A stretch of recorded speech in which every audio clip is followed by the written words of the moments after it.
കുട്ടനാട്ടിലെ നെല്ലെടുപ്പ് പ്രതിസന്ധിയിൽ സർക്കാർ അടിയന്തരമായി ഇടപെടണം. ആർച്ച് ബിഷപ്പ് മാർ തോമസ് തറയിൽ.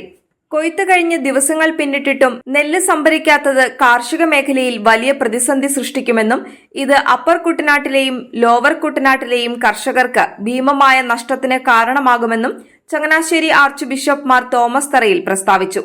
നെല്ല് സംഭരണത്തിൽ കൂടുതൽ കിഴിവ് ലഭിക്കാൻ മില്ലുടമകൾ വിലപേശൽ നടത്തുന്നതും നെല്ലെടുപ്പ് മനഃപൂർവ്വം മാറ്റിവെക്കുന്നതും കാലാവസ്ഥ പ്രതികൂലമായി കൊണ്ടിരിക്കുന്ന സാഹചര്യത്തിൽ കർഷകരുടെ അവസ്ഥ ദുരിതപൂർണമാക്കുന്നു.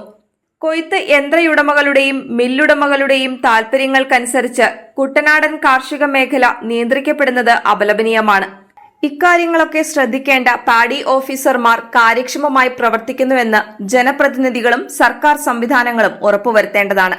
പ്രതിസന്ധിയിലായിരിക്കുന്ന കുട്ടനാടൻ കാർഷിക രംഗത്ത് സർക്കാരിന്റെ സത്വര ശ്രദ്ധ പതിയണമെന്നും കൈകാര്യ ചെലവ് വർദ്ധിപ്പിക്കുന്നതിനും കൊയ്ത്ത് യന്ത്രങ്ങൾ സുതാര്യമായി അലോട്ട് ചെയ്യുന്നതിനും നെല്ല് യഥാസമയം കയറിപ്പോകുന്നതിനും നെല്ല് വില താമസം വിന ലക്ഷ്യമാക്കുന്നതിനുമുള്ള സത്വര നടപടികൾ ഗവൺമെന്റ് സ്വീകരിക്കണമെന്നും ആർച്ച് ബിഷപ്പ് ആവശ്യപ്പെട്ടു.